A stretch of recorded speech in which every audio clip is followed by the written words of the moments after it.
Dr. John Jones, clinical director of the section of orthodontics at the UCLA, University of California at Los Angeles. Dr. Jones, what's the key for long-term stability in orthodontics? In my case, the way I view it is that stability is putting the teeth where in fact they want to be, rather than having some preconceived idea about where they should be. In the end, they will tend to be more stable if we can put them, where they want to be. Did you want me to talk about protocol Yeah. and band removal? Well, after having done that, I was asked by Dr.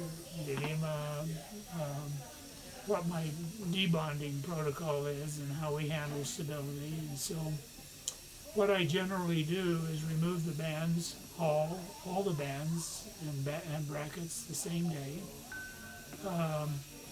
We'll reproximate all the teeth, looking for hard contacts. We'll reproximate all the teeth from 6 to 6. And that's to free them up enough to allow them to settle. I'll construct a holly wrap retainer that has no wires crossing the occlusion. I can describe that later, but it's made so that there are no wires crossing the occlusion. And then we seat that a few days later, and I see the patient from then every month. And each time we see them, I look again for hard contacts. And if I have them, I'll whiten them up a little bit with a diamond strip, and continue that process until finally things seem like they're not trying to change anymore. At that point, I'll make a lower retainer, removable retainer that again does not cross the occlusion with wire, and we'll ask them to wear the retainers at night. And then I try to see them, if it's a child below age 20, try to see them every 6 months.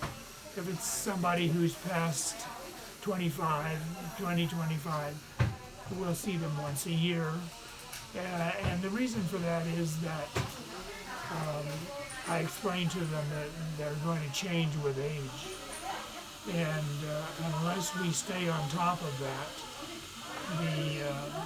there will be some change in the positions of teeth oftentimes, unless we lighten those contacts slightly that need it. Usually it's not a very big problem to solve, but that's what we do.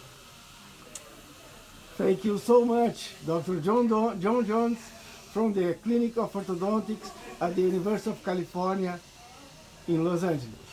Thank you. Thank you so much.